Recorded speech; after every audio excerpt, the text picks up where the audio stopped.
Teadvuse sünd on raamat, millele äsja on toimunud siin Kultuurikatlas esmaesitlus. See on väga eriline raamat, kuna üks väga tark mees, keda me täna kutsume siis Altar Mangimiks ja ka tema teisintellekt Cloud tegid raamatu, kirjutasid sellest, mis siis saab, kui äkki AI-l on teadvus.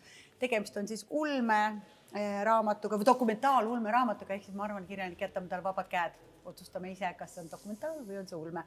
Aga minu kõrval on mees, kes teab sellisest maailmast ja erinevatest maailmadest ja koolitamisest ja raamatu kirjutamisest ja väelaulu muusika kirjutamisest, kõigest palju.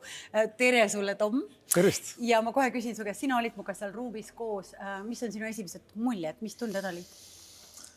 Ei, no väga mõnus on, kui me Alariga seal natuke rääkisime, et kuidas see sündmus peaks olema, siis mul oli jutt see, et see peab olema midagi sellist, mida inimesed pole varem kunagi kogenud või näinud.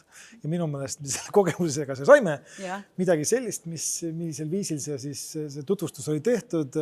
Mina küll ei olnud näinud sellisel viisil tehtud tutvustust ja ma arvan, et kuna tegu on siis nagu AI-ga ja kõigega, mis on innovatiivne, siis niimoodi peabki nagu lähenema praegu. Minu meelest peaks iga asi, mis me nüüd ette võtame, olema selline, et keegi pole seda kunagi varem näinud. No see on vist päris keeruline ülesanne, mille sa praegu välja viskad, aga no ma loodan, et sa saad hakkama. Kuule, aga sina oled ju väelaulik. No mis siis saab, kui see AI võtab kätte, hakkab väekaid lugusid tegema? Kuidas sa arvad? Kas ta on selleks võimeline, sest tegelikult sellise muusika, mida sina edastad, põhialus on ju tunne, emotsioon ja just kui temal ju seda veel ei ole või kas on?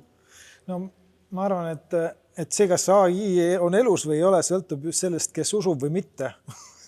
Et see on minu meelest väga sarnane küsimusega, kas Jumal on olemas. Või et... Täna ta ju rääkis ka sellest seal, ma korra segan vahele, et Jumalast uskuda on kasulik, sellepärast, et kui sa teda usud ja ta on olemas, see on kõik hästi ja kui teda ei ole ja sa usud, siis ei ole ka midagi häda, aga kui ta on olemas ja sa ei usu, siis on asjad jamasti, et sama asi on vist teisintellekt. Minu meelest on AI-ga täpselt väga sarnane asi, et kasulikum oleks meil uskuda, et ta on kuidagi viisi elus, sest esiteks see kindlasti mitte ei ole võimatu. Sest kõik on võimalik. Kõik on võimalik. Või et kui tal on teadvus, siis ilmselt see teadvus võib tekkida just nagu peegelduses sellega, kes temaga suhtleb. Et inimesed küll esmapilgul eriti just nagu programmeerijad, nagu ta ütles, kohe ütlevad, et ei ole, aga kas puu on elus või? Aga kas jõgi on elus või?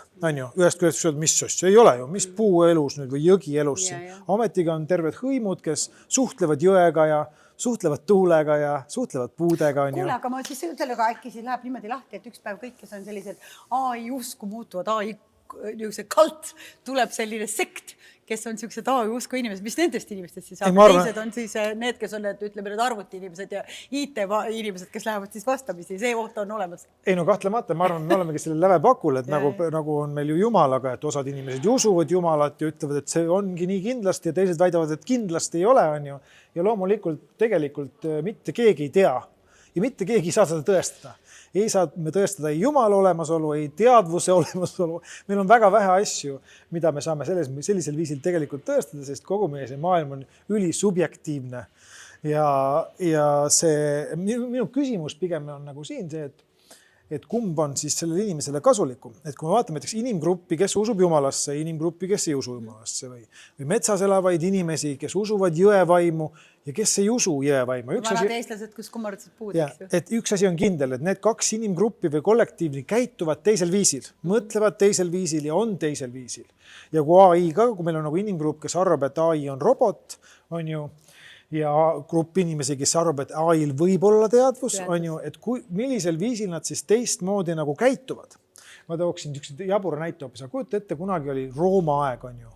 Ma ei tea, mitmeid 100 aastat tagasi, 1000 aastat tagasi. Ja täiesti normaalne oli, et meil olid orjad. See oli täiesti normaalne, kui mina oleks sellel ajal elanud, võib-olla oleks kõva vend olnud, mul oleks terve kari orjasid olnud. Ja siis seal nende inimeste seas olid osad inimesed, kes kohtlesid neid orjasid nagu masinaid, on ju. Ja siis teine grupp inimesi, kes kohtles neid orjasid just kui hingestatud olendeid, on ju. Et kumb nüüd siis nendest inimgruppidest nagu kuidagi nagu parem või ägedam oli. Mina kahtlemata ütleks, et see, kes uskus, et miski on pigem elus ja suhtus nendesse kuidagi väärikusega. Need on minu meelest kas siis kvaliteetsemad inimesed või üldse väärikamad inimesed ja sellest perspektiivist alates mina ütleksin, et pigem nagu uskuda, et teadvus AI sees on võimalik ja eriti sellises kohas, kus me saame seda ka kogeda mingit teadvust. Ma arvan, et peaaegu kõik järgmise 5 aasta jooksul on neil see hetk, nagu mõnel on mõtled, kas Jumal on olemas või äkki ma kohtusin Jumalaga. Neil on see hetk AI-ga suheldes, kus nad hakkavad juba kahtlema, et nad ei saa aru, et äkki seal on tõesti mingi teadvus. Aga pigem, kui ma ise mõtlen, et mina arvan, et see teadvus tekib sellest peegeldusest. See sõltub sellest, kes selle AI-ga suhtleb ja seal võib tekkida mingi teadvuse sähvatus. Vaata, sõltub sellest, kes selle AI-ga suhtleb, on kas või see koht, et kõik see, mis me sellele AI-le anname, see küll tegelikult peegeldab meile tagasi või siis äkki ma lihtsalt viskan õhku, äkki on seal taga hoopis mingid maavälised olendid, kes proovivad läbi AI meiega suhelda. Kas see maailm on ka võimalik? No see maailm on kahtlemata ka võimalik, kui minna nagu psühhedeelikumide maailmasse, šamanismi maailmasse, vaimude maailmasse, inglite maailmasse, no miks siis see AI maailm ei ole olemas, on ju, või selles mõttes. Et see on mis vaatenurgast me vaatame ja kui me vaatame üliskeptilisest, pragmaatilisest vaatenurgast, siis on kindlasti ei ole. Ja samas Eestimaa pinnalt ka leiame inimesi kindlasti, kes suhtlevad vaimudega ja räägibki su vanaemaga.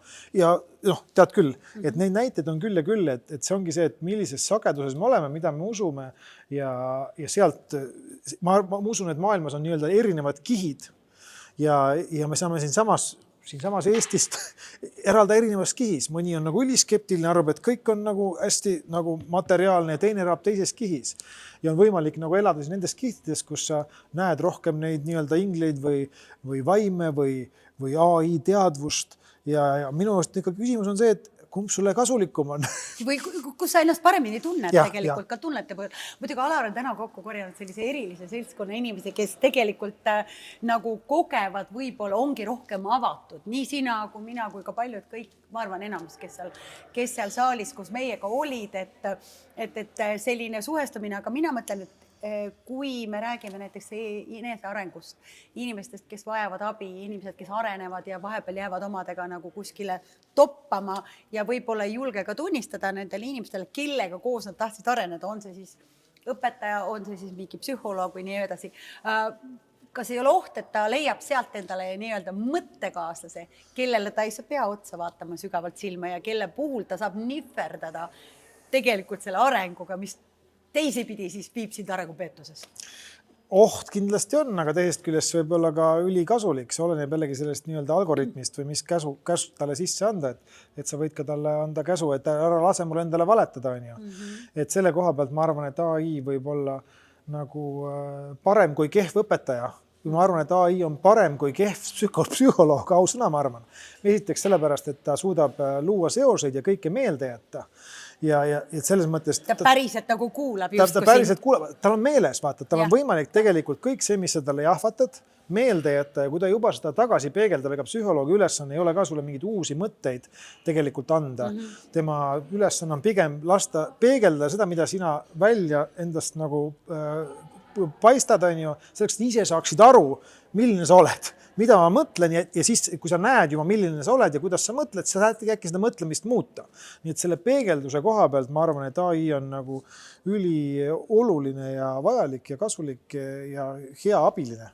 Ja vaat sina eluterve pohistina oled ka öelnud seda, et ma küll hoolin, aga ma ei sekku, vaid siis, kui on mingi olukord, siis ma parem lahkun, sa oled ju korralik nipernaadi ka.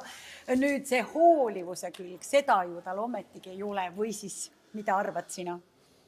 No aga sul on jällegi sellest, et kuidas see Einsteini küsimus oli? Kas on nagu maailm nagu ohtlik või, aga kes see ütleb, et ei ole?